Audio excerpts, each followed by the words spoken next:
What's up, Vault Hunters? I'm SchviftyFive, and this is Ultimate Vault Hunters. In our ever-expanding search for more players to come onto the program, we here at Ultimate Vault Hunters got wind of a unique individual known as Byrdman778. While we've had Zane featured on the show for the past few episodes, Byrdman's take on the galactic assassin known as Boyo Yaga is guaranteed to leave you saying, holy crit. Thank you so much for tuning in and joining the conversation. Whether you're joining us on Twitch, YouTube, or Twitter, or listening along on iTunes, Stitcher, SoundCloud, or Spotify, we thank you for tuning in and listening to the program. Our next show will air on December 24th at 4 p.m. Eastern Time, 1 p.m. Pacific on Twitch and YouTube. Byrdman, welcome. How's it going? Not too bad. Thank you so much for having me on today. It's so nice to have you. How have you been enjoying Arms Race? Oh my gosh, it's absolutely so much fun. At first was a little bit just unsure about how it was going to play out, but it ended up being just so much fun. Getting to try to get that loot for chat every single day has been a pretty cool experience, and just everyone's reaction when we get that like genuine god roll weapon is super cool. Nice, that's awesome. What's your favorite gun you've gotten so far? Oh my gosh, we got a consecutive hits plasma coil one day, and it's crazy when you like get it. Like normal, like a random piece of gear might not have the best anointment on it. People are like, oh, cool, that's really neat. And then when you get that actual roll and you just see everyone just freaking out of nowhere, it makes you kind of happy because you're like, oh my god. It's also pressure. At the same time, you're like, oh my gosh, I have to get to something right now, and extract it, or chat's gonna become an angry mob at me. Hilarious. Have you taken it into either of the takedowns? Yes, I actually used it on one of my Zane builds, and pretty much is the only weapon I use throughout the entire duration. The weapons are very effective, especially the shields as well. I really like the Madcap and the Beskar. Nice. All right, so let's get into it. I need everybody to know more about you. Where did the name Byrdman778 come from anyway? So actually, fun fact, my last name is Bird. So that's always been kind of just an easy one. There's a lot of pop culture references around Birdman and everything. So, and then the 778 part was actually the clan number that I used with all my friends throughout high school. We always had those numbers at the end of our names. So it's always just kind of stuck since then. That's awesome. It's like a nice little nod to your clan. Yeah, it's hilarious because it's most of my friends who were like in that still have the same tags and everything. So whenever I see them pop online, it's always just a cool little reminder. Aw, that's really sweet. So how did you get started in gaming? So growing up, never was really much of a active outside doing stuff kind of kid. Always kind of centered myself around gaming, especially like late 90s handheld games were a whole lot of fun for me. And then going into like early 2000s, the console generation then was very popular. I was having a whole lot of fun playing those games. My parents kind of just realized that I had a knack for gaming, so kind of fed into that. So as every console generation came out, just got to try out something new and different, doing different things from looter shooters, platformers, multiplayer FPSs, stuff like that. I've always been pretty active in. You played a lot of different kinds of games. That's awesome. I like to think I'm kind of a Swiss Army knife of anything, whether it's video games, sports, anything like that. I always try to just get involved just so I at least have a talking point with somebody on anything. So you do get outside sometimes. You do sports. Every once in a while. Not these days, cool. But most of the time. That's completely understandable considering what's going on in the world. When and how did you first get involved with the Borderlands series? So when the first Borderlands actually came out, I actually a very big fan of the band that played the first song in Borderlands. So it always kind of drew me in from there. But when I actually started playing it, I was really interested in the fact that you had these 4 different characters to play from and how diverse they were, especially. Mordecai was actually my first Vault Hunter. I always liked him because he was the dude with the bird. So like it just fits so well. And then he became this like kind of the hand cannon sniper style character, which I really enjoyed. So it was pretty funny once Borderlands 3 came out and they named him Birdman. And I was like, okay, where's my royalties from Gearbox? I'm ready for this. Perfect. That's hilarious. What attracted you most to the games? It's just that looter shooter. I think it was honestly the fact that all the weapons and the items in the game have these abilities to have different re-rolls on them. You can get the same item 10 times, but it's going to be different every single time. So it was really kind of cool to finally find that like diamond within the bunch and get to use it. And then especially just the action of the game. The action skills were a whole lot of fun, and just those early just like kind of base builds that you're able to do and how diverse they could be. And the cast of characters were pretty funny too. I mean, Nine Toes was always really interesting in the very first trailer. My parents didn't like it all that much, but I thought it was hilarious. You said diamond in the rough. Does that mean you got a diamond Weisenheimer? Yeah, every once in a while. But it was mainly whatchamacallit, Borderlands 2 that came out that really kind of pushed that forward. And I became probably one of the biggest fans out there because of it. Oh, awesome. So who were the community members who were instrumental in helping you along the way? I think probably the biggest one that we all know more than anything is K6. Watched his YouTube videos since Borderlands 2 first came out. Was a big fan of Goth and Baru as well. I mean, that entire cast of crew of guys who were always hanging out, I was super into, and just kind of just the community they made, hanging out on YouTube. And then once I made my transition to Twitch, I mean, that obviously just grew even more. Whether it's people like Vanderforge, who kind of does the thematic builds that kind of inspired me, or people like Moxie, Chadley, any of those guys who do these very in-depth, complicated builds that are just absolutely insane. Nice. Did their builds have any influence on yours? I would say Vanderforge is probably the most is what did it. Whenever he started doing the thematic builds for some of his characters and just like how he would either just change like the cosmetic look of the character like Zane, or down to even just like the guns he used and the reasoning behind like the action of the gun with the thematic part of the build, I just thought was super interesting and kind of inspired me to kind of do some of those my own. Never really thought of myself as like those like super math whiz style builders, but I always thought it was fun just to like create some interesting idea with chat and just run with it. Great. How did they assist you on your journey to where you are now? Honestly, it's just kind of just support more than anything. Sitting in chat with them, talking, figuring out the actual math behind some of the characters and why certain interactions activate the certain way actually really helped me pick specific skills and skill trees for the different thematic builds I've done. Whether it's do extra incendiary on Moe's for a fire theme build, or for Zane, do extra speed for a speed style, like almost like speed superhero style build. I love the speed on Zane. It's crazy awesome. My first YouTube video was a thematic build for Zane that was speed oriented, and it was I clicking all the skills that just made it do that, as well as going into like the mayhem modifiers with like speed demon. I even would go down to that reasoning why I'm picking these certain modifiers because it interacts with the character this way was super interesting. Do you still play on Mayhem 10 then because of that? I actually moved to Mayhem 11. It's actually easier, I would say, for the thematic part of the builds, because with Mayhem modifiers, it kind of complicated. I had to be like, you mainly need this one and this one. These two might interact kind of weird. With Mayhem 11, not having to deal with that, I'm able to concentrate mainly on just the trees, the gear, and everything without adding that extra step of the modifiers. Interesting. Which characters did you main in Borderlands 2, the pre-sequel, and Borderlands 3? So Borderlands 1, it was almost entirely Mordecai. Absolute favorite. Borderlands 2 is a back and forth between Zero and Maya.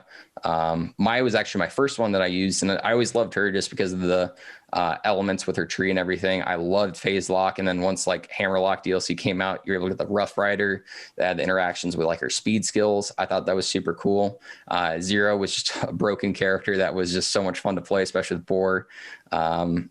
In the pre-sequel, it was at first, I don't want to tell Epic, no one tell Epic Energy, but it was actually Wilhelm. I actually picked him first. I loved the drones and just the synergy among them. And then obviously Borderlands 3, Zane main all the way. Zane main since the beginning? Yeah. I've played all the other characters obviously, but Zane has been the one that I've been the most interested in since day one. Wow. The first gameplay of him, I was like, oh my gosh, multiple action skills at one time. That is so awesome. And honestly, I just love all four of the characters no matter what, because I think they're these amalgamations of all these other Vault Hunters that we've had previously. So I saw things of Timothy, I saw things of Wilhelm, I saw things of Zero in him. So I thought that was just super interesting. Cool. What attracted you most to these characters? Something like Mordecai, it was, again, he had a bird. My name's Byrdman. Yeah. That was just really neat. Zero was like the mystery behind him and the fact that he had this like kind of like stealthiness to him that kind of resembled Mordecai in a way, just kind of like the more sniper sit back. But with Maya, it was just her actions, her phase lock was super cool, and kind of the how you can control the battlefield. Wilhelm, it was actually the drones, one that heals you, one that does damage. I thought that was super cool. And then Zane, again, just the multiple action skills, almost this like control like the battlefield, able to kind of like run around super fast, do a bunch of damage. Seemed really interesting. Awesome. What's your favorite element? Oh my goodness. Favorite element? Oh my gosh. It's really hard. I would probably say cryo the most, because obviously with Zane, it kind of, Zane's the air quotes cryo character, but some of his skills and stuff has just synergized well with that. So I like it a lot. And also its effectiveness against flesh and armor. You kind of have like two of the different health bars there. They can get covered immediately. So. Right. Will that element be featured prominently in Boyo Yaga? Yes, absolutely. It's a huge one for this one. Nice. All right. So before we delve deep into Borderlands 3, what were some fond memories of builds you had in previous Borderlands games? Oh, goodness. Like I mentioned before, the Rough Rider with Maya was always a really cool one. Just the fact that she was able to get all that damage reduction and gain that speed boost was super cool. For Mordecai, it was always, I had a pistol, I only had 2 shots in it, but it would like rotate elements and everything. I always thought that was super cool, and just like the crit damage she could do. And then Zane, honestly, it was just mainly just the clone drone style builds I always thought were super interesting. You got the clone to Zane, where you can put it in one spot, run over the different side of the battlefield, teleport back, but always know your drone's flying around doing damage for you. Was always super cool. That pistol you mentioned, was that the Chimera? I believe so, yes. What's the spark that leads you to creating a full build? I would say it's just like making something that one has that thematic feel to it. You can like look at it and almost immediately know where it's coming from, whether it's a pop culture reference, superhero, something like that, down to it actually being an effective build for certain stages of the game. Some builds might be good for bossing, some might not be. I always preference that before I make the build, like what we're kind of focusing on more than anything. But again, just making sure that it's actually an effective build that anybody can use. Is it focused on roles like support, melee, range, damage, speedrunning? Mainly it's going to be going more into probably support and damage. Speed running is always, I mean, with Zane, it's always going to be speed running practically. Yeah. But yeah, the damage and everything like that, trying to do that as much as I can. Again, I probably need more anything focused on like mobbing. So Athena's runs are always a big one for me, doing the proving grounds. I've actually really started doing a lot of the proving grounds recently, just because I think they're a good way to test my builds in general, because you have just the general mobs throughout, and then you have this final boss. You can kind of test it as a bossing build in that way. Great. What would you say is the most important aspect of creating a successful build? I'd probably say just having fun with it. At the end of the day, if something doesn't work out, you at least tried. But I would say it's making something fun that you're going to enjoy no matter what. For me, it's doing these thematic builds, making something that, again, I can know what pop culture's reference it is, but at the same time, like go through like takedowns with viewers and stuff like that, use it and then be like, oh my gosh, this is actually, you're actually doing a lot of damage. And then me kind of feeling that satisfaction of, hell yeah, I did it. Nice. All right. So why don't you take me through this build? Alrighty. So the first tree we're going to look at is going to be Zane's blue tree, the Hitman tree. All right. Kind of starting up at the top, we're going to go into Violent Speed. It's the leftmost skill on the tier 1. Violent Speed is a kill skill. After killing an enemy, Zane gains increased movement speed for a few seconds, and this effect stacks twice. This is going to be a really good one for Zane, obviously, because as he stacks up kill skills, he's going to gain more speed. As we kind of like talked about earlier, Zane's kind of that speed character in that realm, and this is the skill that helps do it for him. Right. And that's going to essentially lead straight into our next skill, which is Violent Momentum. It's the rightmost skill on Zane's tier 1. Zane's gun damage is increased while moving. The quicker he moves, the greater the gun bonus. So obviously these two skills are going to synergize really well together. You want to max both of those out, because obviously the more speed he has, the more gun damage he's going to be doing as he's moving. These two skills are a big reason why I love Zane, because he has these different skills that help synergize his speed and damage at the same time. Kind of, again, making him this just like crazy presence, just decimating mobs on the battlefield. Sweet. Next, we would go down into his tier 2 skills. On the leftmost, we have Cool Hand. We have 2 points into that specifically. It is a kill skill. After killing an enemy, Zane reload speed is increased for a few seconds, and this effect stacks twice. Obviously, reload speed is always going to be effective for any character, but this being a kill skill as well is going to be good for Zane just because he's constantly going to be proccing it with these other abilities we're going to talk about here soon. Okay. And then, yeah, it's just like, again, reload speed is always going to be super effective for him. Then we go into drone delivery, which is the most middle skill. It's only 1 point skill, but Sentinel will drop a free grenade occasionally for you. Obviously, it's going to be great because you're able to activate grenade effects, right. Stuff like that.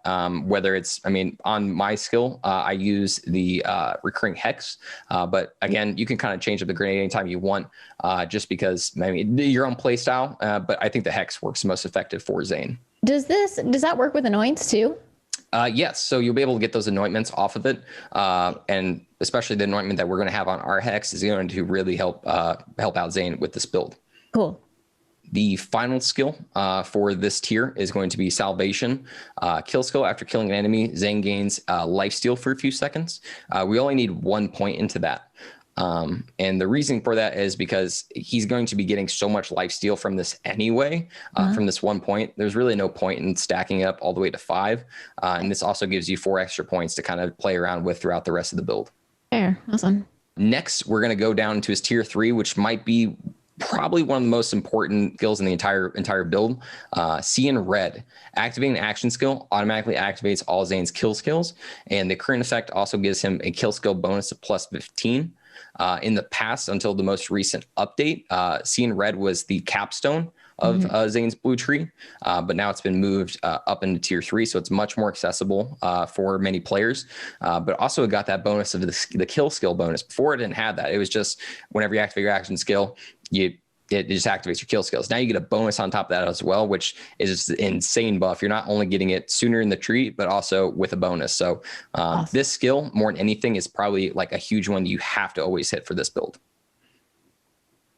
Cool, good to know. As we go down into tier 4, we're going to be going into Violent Violence kill skill. After killing an enemy, Zane gains increased fire rate for a few seconds, and this effect stacks twice. Fire rate is always going to be something big, doing more damage. Faster you get your bullets out of your gun, the more damage and more enemies you have down. So always a good one. And then we're going to max that out, by the way. And then when we move into the second skill, which is Playing Dirty, kill skill. After killing an enemy, Zane's next 5 shots have a chance to fire an additional projectile. We actually only put 4 points into this because the current class mod we have gives us enough points to boost it up to a 7 out of 5, wow. Which gives us a 98% chance to fire that extra shot. So, I mean, no matter what, you're always going to get that extra shot in the mag. So do the math for whatever a mag size is. You're going to be getting some extra bullets awesome. Every single time. Yeah, it's really awesome. I know a lot of Zane players kind of go back and forth on which one's more important on the tier 4, Violent Violence or Playing Dirty. I'm of the opinion of why not both? Because they're both kind of great. Yeah. More bullets plus faster bullets. It's more fun. Yeah, that's more me more than anything.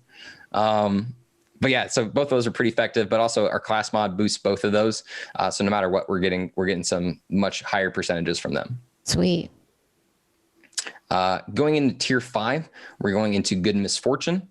Kill skill. Killing an enemy increases Zane's action skill duration, and the skill has diminishing returns. We only need 1 point into this, mainly just to get down the tree, but also the fact that it's going to really help out with our Sentinel drone while we're going throughout whatever fight it is. It'll keep it up a little bit longer than normal, but other skills that we have throughout the entire build will help out Sentinel in different ways, but at least this is going to just keep it a little bit more active every time we get a kill. Finally, the capstone of the build, Death Follows Close. All of Zane's kill skills gain increased effect and duration. The kill skill bonus is 25% with a 7-second duration. Again, I mentioned before, See in Red used to be the capstone, but now Death Follows Close. Death Follows Close used to be that tier 3 instead, which everyone was like, wow, a tier 3 skill that boosts everything that I need. I don't really have to go all the way down this tree sometimes. It's a really great skill, but regardless, it's something that you should definitely go into because you're gonna get that 25% extra bonus. So essentially throughout this tree, you're getting 40% extra bonus on top of all your kill skills as you're going through. Going into Purple Tree. for this one. So Purple Tree is Zane's newest build tree. This one's going to work with the Mantis Shoulder Cannon. With the Mantis Shoulder Cannon, equip it and causes Zane to fire his cannon crosshair and consume it 1 charge. The base version of it has 3 charges to it. But what's really big about this is the fact that it is it activates off ASE. So every time we activate it, it's going to do action, skill, start, and end almost immediately. So Zane is finally able to take advantage of ASE anointments. Finally. Yeah, well, so until now, you've been able to activate it off of whether it's like throwing your barrier off a cliff, it would activate it. Using Doppelbanger on a clone would activate it, stuff like that. Right. But typically Zane's had action skills that have lasted long enough that you might as well go into something else where you can get like maybe Sentinel Cryo, something like that, where it's going to be effective much longer versus now. But now that he can do this, he's going to be constantly getting whatever that ASE is. So this one's a really big one for the build, but it's also huge because it synergizes perfectly with Seeing Red from our blue tree. So whenever we activate our Mantis Cannon, we're going to be constantly activating all of our kill skills as well. So in the purple tree, we also have some kill skills. So we'll talk about those as we go through there. Great. Tier 1, on the far left, we have Mana Focus. We're going to be putting 5 points into that. Activating an action skill grants Zane increased accuracy and handling for a short time, and this effect stacks. Essentially, Zane's going to become a laser pointer with any gun he has off of, honestly, just 2 shots of a Mantis Cannon. It's kind of crazy watching how small a reticle can get on a gun, and just knowing that no matter what, you're not going to miss your shot whenever you shoot at somebody. But it's super effective just because, especially with him being the speed character, you're running around the battlefield, stuff like that, you can miss some shots, but having something that's going to help work with that is really nice. Sweet. We're not putting any more points from the tier 1 up there. They're also really great abilities, but they just don't really work with this tree. So we're going to move down to tier 2. Okay. And this might be the most important tier for the purple tree, in my opinion. Because first off, the most left one, Headsman Hand kill skill. Zane gains increased critical hit damage, and this effect stacks twice. We're going to max that out because it's going to give Zane 28% crit hit chance. Zane is now the crit character. We have other characters in the game that have always been the crit damage character, but Zane is now the crit damage character, and it's kind of hilarious that Mantis Cannon is actually a more effective ASE proccing ability than Rack, which used to be kind of Flack's thing. So Zane kind of stole all the spiels away from Flack. I feel so bad. But yeah, no, he's going to gain insane critical hit damage, which is great with some of the weapons that we're going to be using for this build. But also the fact that we got the accuracy and handling from Mana Focus, stuff like that. You're never really going to miss any shots when it comes down to that. Okay. And then we're going to go over to Commitment, the rightmost skill on tier 2. Kill skill, Zane gains increased gun damage and action skill cooldown rate. This one's kind of insane because it kind of stacks infinitely. So far, I've seen like 100 plus stacks of it so far, which is kind of insane. It works really well with like Seeing Deads, stuff like that. So I think Thick Fillet or somebody like that got up to like 122. That's the last thing I saw. It could be even higher from now, but it's kind of an insane skill for a tier 2. That's why I say like this tier is kind of broken in a way. It's kind of amazing. But what's great about not only the gun damage going up is also the action skill cooldown rate. So you're going to be constantly getting those Mantis charges back, and also something like Sentinel Drone. Whenever it goes down, you're almost immediately going to have it right back up to just immediately activate. So this skill is almost a must to put +5 into. Sweet. We move down to tier 3, Fugitive. Zane can sprint and shoot at the same time. Very simple, easy skill, but very effective. Just for the fact that you're never having to worry about having to put your gun away, have that awkward animation in between like stopping and starting. It's just pretty nice all around. Going into tier 4, the leftmost skill, we're going to put 5 points into that domino effect. Whenever Zane scores a critical hit, he gains increased fire rate and reload speed for a short time. If he scores a crit with his action skill, this effect is doubled. So obviously, this is going to kind of take some cool hand / violent violence, put him into 1. So you're going to be constantly getting fast reloads and also fast fire rate on top of those other skills as well. It just kind of works with everything. But I mean, like it says, if you hit a critical hit with your action skill, so like your Mantis Cannon, those effects will stack again. So it's really nice all around for a tier 4 skill. Okay. We're not going to be putting into any points into the Art of War because that's going to be something better for maybe like a sniper one-shotting build, something like that, while Boyo Yaga is more of a mobbing, I would say, style build.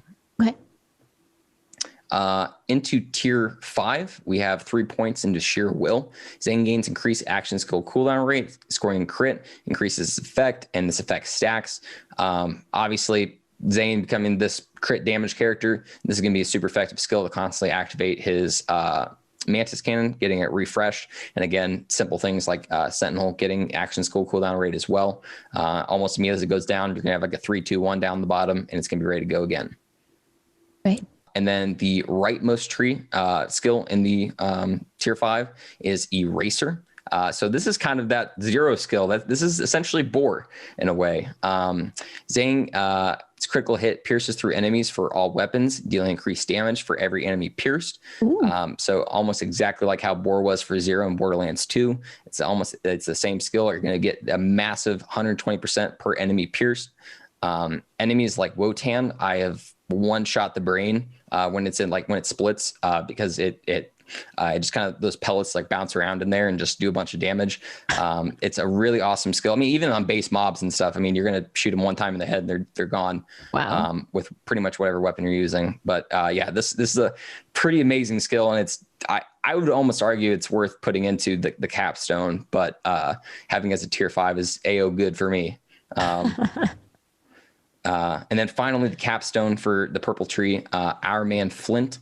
While aiming down sights, Zane's weapons deal bonus damage and automatically apply their status effect when he scores a critical hit. You're not only going to get bonus gun damage while aiming down sights, but also you're going to give that status onto them. So a lot of the weapons we're using on this build are cryo-oriented. So enemies are going to almost instantly freeze, and that's going to synergize with the artifact we're also using on this build. Can't wait to see it. Yeah. Definitely going to mention as well, the augments we're using on this are No Way Out. Whenever Zane damages an enemy with his shoulder cannon, that enemy is pulled to him and takes increased damage for a short time. Additionally, Zane's Mantis shoulder cannon's cooldown is increased. Now, this might increase the time of it, but at the same time, you're going to be essentially debuffing enemies. And they're going to be taking more damage every time they're hit by the Mantis Cannon, and also draws them in. I mean, you're almost like pulling like come over here, like pull them over to you real quick, and then you're just going to do more damage to them. And then in the rightmost side, Proliferation, Zane's Mantis Cannon gains increased charges and deals increased damage based on the number of charges remaining. So you're going to get more shots plus more damage out of it. Right. In the green tree, the rightmost skill on tier 1, Ready for Action, Zane gains improved shield recharge rate and recharge delay. This is just a great skill all around just because it's going to help out his shield. The shield we're currently using, it's going to synergize really well with just making sure that if for some reason it were to go down, it's not going to have that terrible delay of getting back up, and it's also going to increase faster. We're going to put 5 points into that so that we're able to move down that tier 2. The tier 2 skill that we're going into, we're only putting in 1 point, is Brain Freeze. Whenever Zane scores a critical hit on an enemy, there's a chance they will be slowed, and this effect stacks until the target is frozen. So again, just scoring a critical hit, they're going to start getting frozen. Again, if you're using Our Man Flint, it's going to almost immediately happen regardless. But this is more that kind of just like cherry on top, making sure that they're going to be slowed and frozen for you. Awesome. Finally, into the orange tree, red tree, whatever you like to call it. We're only putting 3 points into Praemuntus. Zane and his Digiclone gain increased magazine size. For this build, I actually chose this intentionally because I kind of base this build off of a very famous assassin in movies that we really like. And he seems to always have a lot of ammo, even though he's like just this like tall, kind of scrawny dude, and you can never see all the mags he has on him, but he always tends to have a lot of bullets somehow. So I was like, this works really well. He's going to have higher mag size. And you're always kind of counting how many bullets he's shooting. And you're just like, oh, wow, he has a lot of ammo. How is this possible? So it's kind of that kind of part of the thematic part of this build. Nice. Okay, so we got through all the skill trees. You mentioned the augments that you take are No Way Out and Proliferation. What about for your second skill? Yeah, so for our Sentinel, the one that we're using on the left side is Bad Dose. Sentinel occasionally shoots a beam of radiation that weakens enemies and buffs Zane. For every weakened enemy, Zane's movement speed and fire rate are increased, and weakened enemies have decreased movement speed and attack speed. This is obviously going to be great because whatever our drone focuses on, that enemy is just going to immediately be an easy kill more than anything. They're going to be weakened by the radiation, but it's also really great that if any enemies are around said enemy and you kill them, they're going to have that rad explosion. That's just very effective all around. Right. And then the second one we're doing is on the left side, Static Field.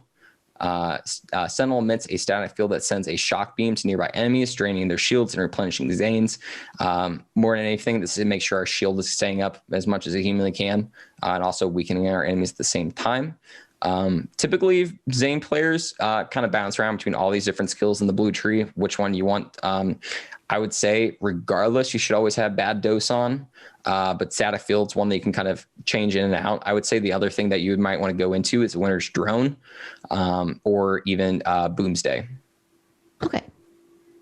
Yeah, I was going to ask because you already have Shield Recharge in one of your other abilities. Yeah, so it's more of just that one's more of just making sure that your shield's staying up more than anything. Winter's Drone, I like a lot. Unfortunately, I do believe it does lower the damage on the Sentinel, if I remember correctly. But regardless, it's going to do cryo damage to enemies. So that might help out with some of the different damage you're doing as well. But I think Static Field is pretty cool just because it's going to make sure your shield's going to stay up. Survivability, always super important. Us Black players know that. So what's the main rotation of this build? Yeah, so whenever you go into a fight, I would say almost immediately activate Sentinel. That's going to help you out in any fight you're doing. But honestly, after that, it's pretty much just pop in as many charges of Mantis as you need. Mantis, you can use it as a utility, activate ASE, or you can even use it to actually do damage. It is a very powerful action skill on its own. It can one-shot enemies. It can also, you can use the No Way Out part of it where it's going to debuff them and pull them into you. And again, like I mentioned before, just activating ASE whenever you're needing that. On a lot of the weapons we're using, it's next 2 mags. Let's say you run through those next 2 mags, you need to shoot it again. So you're getting that bonus on top of that again. Sweet. But more than anything, you're just going to be running around just shooting things and winning. Winning. Super fast. What damage build exists out there that could compare in numbers to this build? Oh, goodness. I'd probably say pretty much anything Thick Fillet makes Zane-wise is going to be up there. But couple builds I've seen is Moxie's Chain Zane is a really good one. And a lot of Flak crit builds, I would say this one would be pretty comparable to as well, just because of the amount of crit damage Zane now has with his purple tree. They're pretty much interchangeable now. Like I mentioned before, he's now the crit guy. Which is crazy. Yeah, but I again, same time though, Zane has always really kind of needed this boost. Unfortunately, Green Tree has always sometimes underperformed for Zane, while now this purple tree kind of comes in and gives him a lot of firepower to work with. I'm jealous. I mean, we always needed survivability on Flak, which we got, but now Flak's more support, which is weird. Yeah. He used to be the main dude, and now it's Zane. It's funny because like people are like, well, if you had to rank the Vol Hunters, I'm like Zane, and then you pick. I'm a Zane main all through and through. I mean, even behind me, I got a little like Zane flag going on here, so quite the fan. Nice. Zane gang for sure. So while we have you here, how did this build fare overall with the True Guardian takedown? So that one would be something that it tends to be a little rough every once in a while. Guardian Takedown has obviously been very punishing to a lot of Vault Hunters out there. I was able to get through the first boss with it, but it definitely took some working with stuff, whether it was ammo consumption. I'll sometimes have a cut burst launch pad on this build just so I'm able to halfway through get my ammo real fast. But the crit damage more than anything was always very effective. Unfortunately, with the Guardians, though, since they have that blue health bar mainly, the cryo and corrosive damage we're mainly doing on this build tends to be sometimes lackluster. Right. So just doing chaining shots with either like a redistributor or a reflux were very effective, or just having to really just focus on one enemy at a time, making sure that their health bar went down. You said it was good at mobbing. Does it do well at the crystal activation sections? Yes, that one would be very effective, especially with keeping your sentinel up more than anything, just constantly doing damage. But that crystal section can be so punishing, especially with just amount of which guardians are going to come in. Are you going to get the flying ones? Are you going to get the ones that are rushing you, stabbing you? Are you going to get the giant bomb guys? It's just that entire takedown is very much, I would say, the top tier of how you can really test your build. Can it do guardian takedown? Yes or no?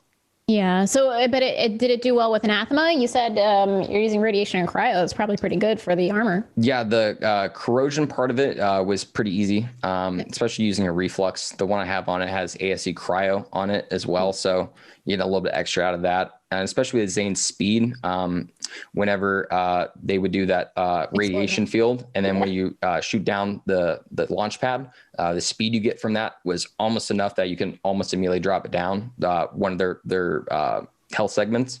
But at the same time, I mean, the mobs tend to be a lot more punishing, in my opinion, than even the bosses.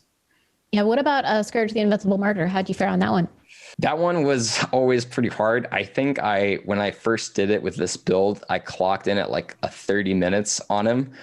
It was pretty nasty, especially the teleport part. Having to re-go through all those mobs again was pretty punishing. But regardless, it's more just kind of getting enough speed on top of just punching out as much damage, especially getting mobs around each other, and using like the reflux always is pretty effective. So I think I know your answer to this question, but what do you feel this build excels at the most? Mobbing, more than anything. I would say, again, I think the proving grounds are a really great way to kind of like show off what this build can really do. You're able to go through those main mobbing sections. You can even do the COV one where they got all the anointed enemies and kind of breeze through it pretty fast as well. Really? I've actually been really liking the proving grounds recently. I would love some more of those if Gearbox is listening. I would really like some more of those because I think they're super fun. They're a really effective way to try out builds. And especially me, who's like, I might get really bored of Athena's just constantly beating up Trant. So let's try out all these different enemy types. Because, I mean, spider ants might be affected a different way than a Malawan guy. So you never know. True. So about the skill tree. How do you feel about the 5 points recently added to the game alongside Psycho Krieg and the Fantastic Fuster Cluck? Oh, obviously super. I mean, great for the builds all around. I would say if we didn't have those 5 points, I definitely wouldn't be able to do probably Praemuntus in our red tree, and green tree would be a little bit more lackluster. More skill points are always going to be great regardless, just because it gives you some more stuff to test out, and it can take a build that might be like a 7 out of 10 and jump it all the way up to a 10 out of 10. You just never know. I was going to ask you, you feel like this build benefited greatly from having the 5 points? Oh, absolutely. For sure. Being able to double capstone, as well as kind of spread out some points in those last two trees, is always going to be a benefit. Okay. So if you had 4 more points to add to your talent tree, where would they go? Oh, goodness. I'd probably be looking into either green tree, putting those points into brain freeze again, or maybe putting into adrenaline in the tier 1 of green, which is that first one on the left. Zane gains increased action skill cooldown rate. The bonus is based on the amount of shield he has. The more percent full, the greater the bonus. Obviously, this is going to help out with our Mantis Cannon getting those shots recharged, as well as the Sentinel. Fantastic. So what weapons and gear will be utilized for this build? Glad you asked. So for this build, I have gone all out Hyperion. I would say Hyperion's actually my favorite manufacturer period across Borderlands ever. That might be controversial to some Jack haters from Borderlands 2, but I've always enjoyed the critical hit mixed with that accuracy that the guns have. So if we go down the weapons I actually have on this, I'm using a redistributor with radiation and then ASE cryo. This is obviously, I think a lot of people, whenever they think of Zane, they think of the redistributor, because when Malawan Takedown first came out, that gun plus C and Dead were the only thing you really needed to make it through that entire thing. But again, it's a very effective weapon because it's able to get that every 7th shot amped, and the amp shot changes to nearby enemies. You're just going to be doing chaining damage to mobs, while also having that 10% crit hit damage that the gun has naturally. But also radiation, cryo are just really effective for this build. So whenever we're aiming down sights with this gun, you're going to be doing radiation damage immediately to an enemy while also doing cryo damage. So it's just kind of a 1-2 punch right there. Sure. I would say the creme de la creme of the build weapon wise is the smog. You mentioned before how this gun fares on guardian takedown. Yeah. I don't think I'd be able to do a whole lot without this gun because of it. And it's funny that you get it from Scourge the Invincible Martyr as well. But it drops from Scourge, but also the effect of this weapon is whenever you aim down sight, you're getting an amped damage shot. It's essentially a B shield on a gun, which is kind of crazy. The one we have is cryo damage with ASC corrosive. So again, like I mentioned before, with Iron Man Flint, as we aim down sights, it's going to apply that effect onto enemies. So we're almost going to instantly freeze them on top of headspin hand, doing more crit damage on an amp shot from an SMG. It's kind of stupid. Like it's insane how much damage you're doing to somebody with this weapon. Again, that more one-on-one mob versus using something like as a redistributor that can do damage to multiple enemies at one time. This is going to be a 1-2 pow, like immediately right there. And wow. So you mentioned a couple of different anointments. What specific anointments should players aim for? ASE. You can pretty much jump it around to whatever you want. I say if the weapon's not cryo, you should do ASE cryo. Okay. Again, we mentioned before, what element do we like the most? Cryo is always going to be the best one for Zane.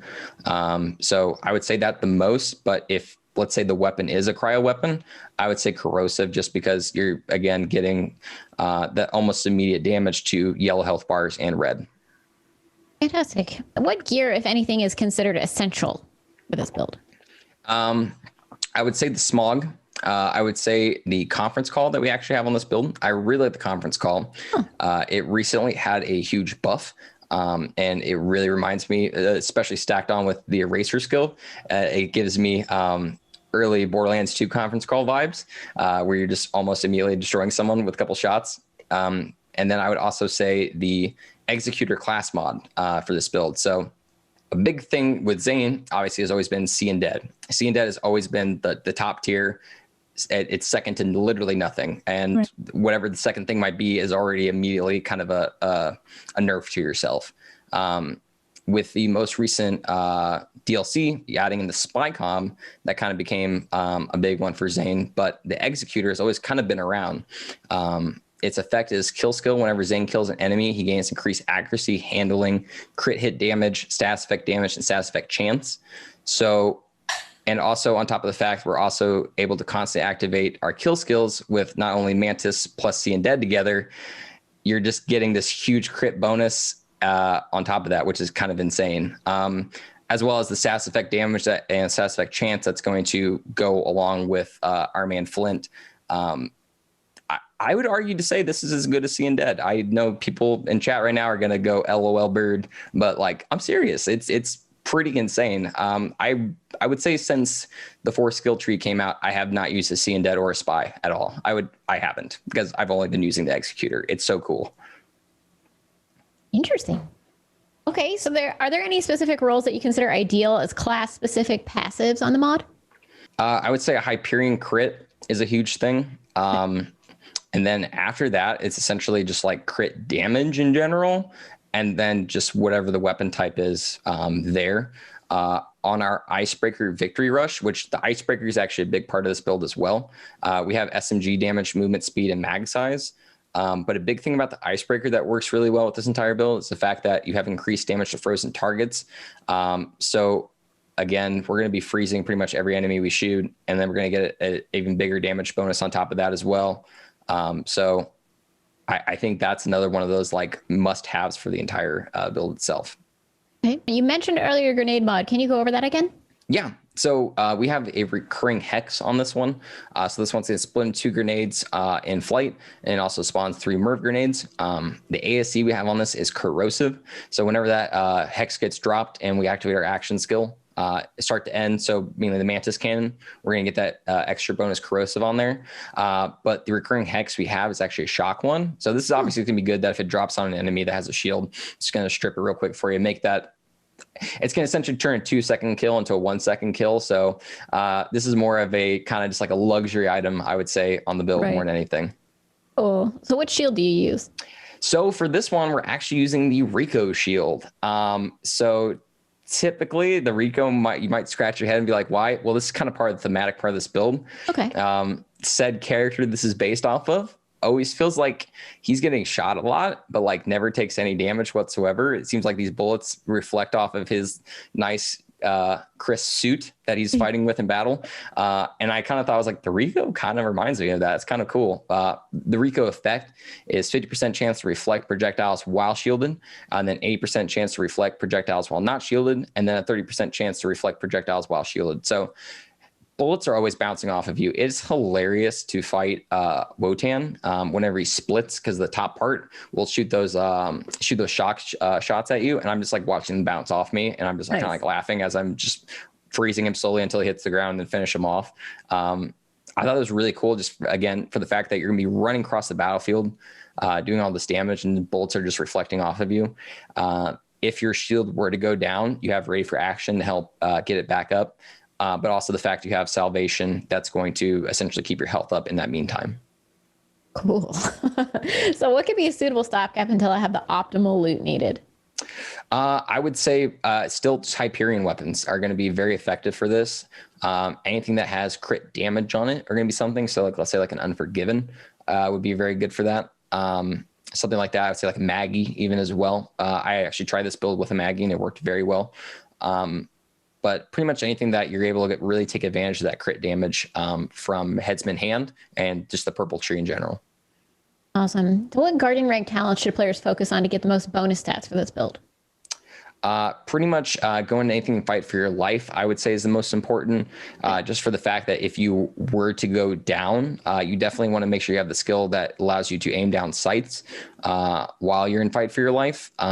This is very effective with the smog, especially because you're able to aim down sights and immediately get that amp shot effect, even in fight for your life. That's awesome. Yeah. So what guardian rank talents, if any, should a player disable to use this build?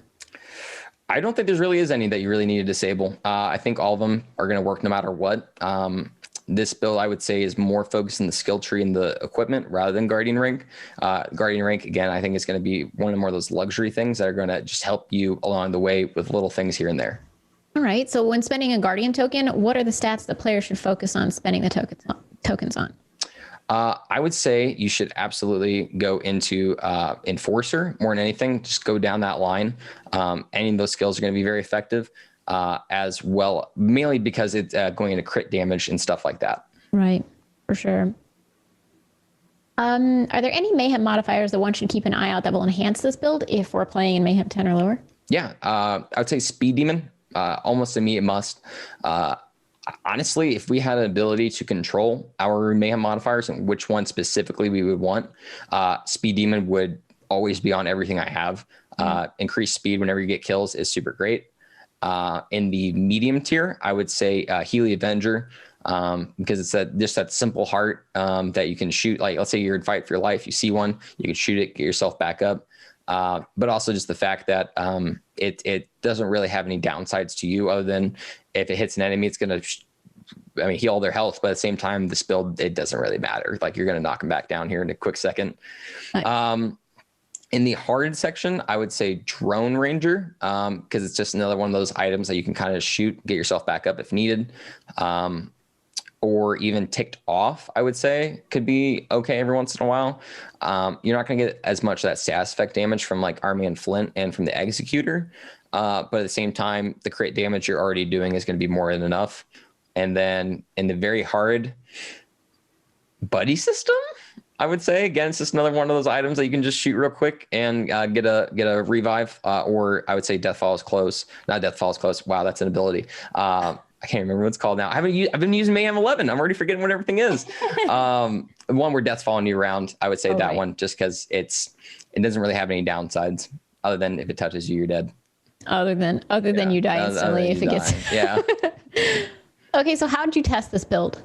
Yeah. So before, like I mentioned, proving grounds were a great way to test out my builds.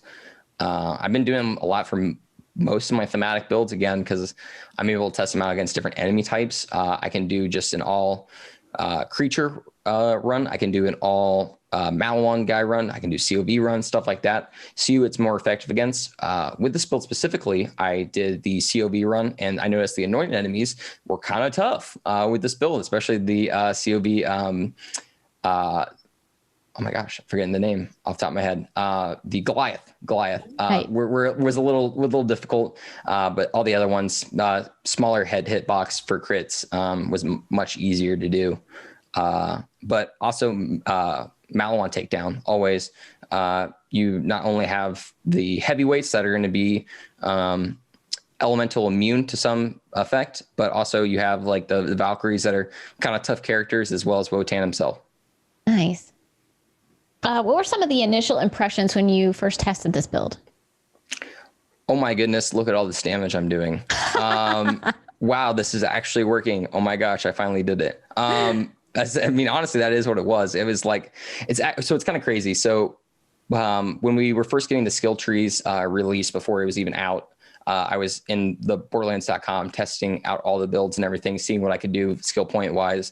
I was actually on a couple calls with TBJ Quag, who actually helped me out with this build.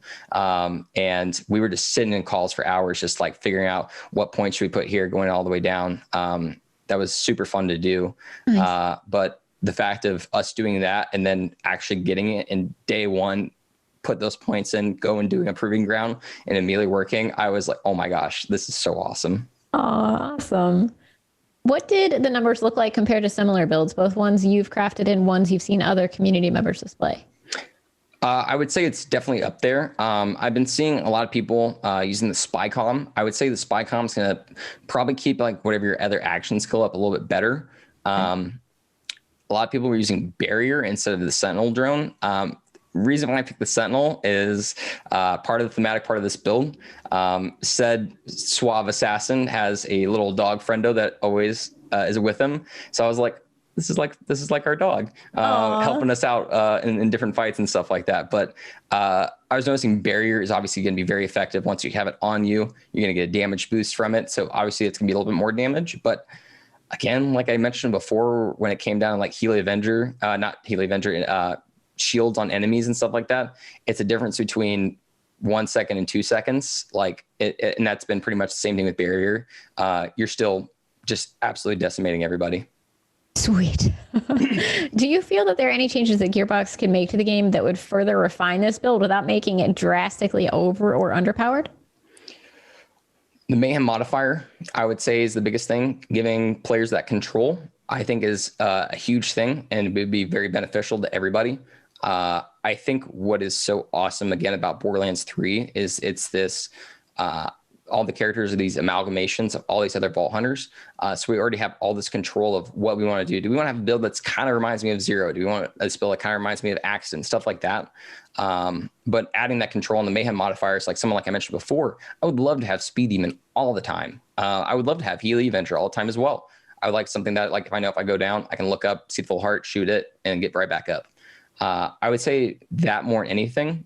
But other than that, no, I would say pretty much the game is a really solid spot right now. Agreed. Oh my gosh, we're at the end. Well, shoot. Thank you so much for coming on the show. This has been great. No, it's been great. Thank you so much for having me, really. Is there a build that you can maybe take 15 seconds to tease for your next appearance? Oh my goodness. So right now I'm working on a Mose build. I'm calling it Global Mosing. It is a mix between a fire and cryo Mose build, using Baby Bear, running around salamanders, and then Mose maybe being that more cryo character. Kind of just that between whether it's going to be just crazy hot or crazy cold. Interesting. Yeah. Interesting. I'd love to see that. I can't wait to see it when you come on the show next. Thank you. Well, thank you so much, everybody, for joining us on the show. And thank you, Byrdman, for joining as well. Byrdman, where can we find you on the internet? Obviously here on Twitch, twitch.tv/Byrdman778. Stream every day starting at noon Eastern. So definitely stop on by for some arms race runs or just crazy meme-ish style builds. Twitter, I am very active on Twitter, twitter.com/Byrdman778. I have a youtube.com/Byrdman778. I post all my thematic builds on there and have done a couple other just random runs and random runs in other games as well. So stop on by. And then Instagram, if you want to see like what things I sometimes post on there every once in a while. But Twitter is always going to be the best place to find me social media wise. Like your cute dogs and stuff. Yeah. Mainly emotes and everything. Whenever I get a new emote, I'll post it on there. But yeah, again, Twitter is always going to be awesome. Great. Okay, cool. And I'm SchviftyFive. You can find me everywhere. SchviftyFive.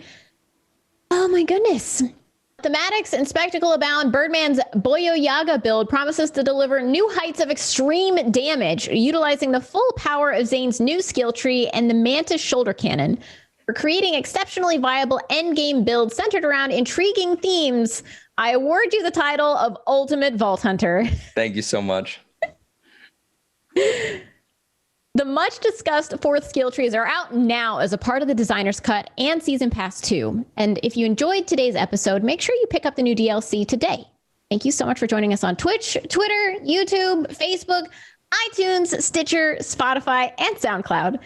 If you'd like more details about this build, you can find a link to more information and the build in the podcast description section. We'll return in 2 weeks on December 24th at 4 p.m. Eastern, 1 p.m. Pacific time. Happy looting to all you Ultimate Vault Hunters out there.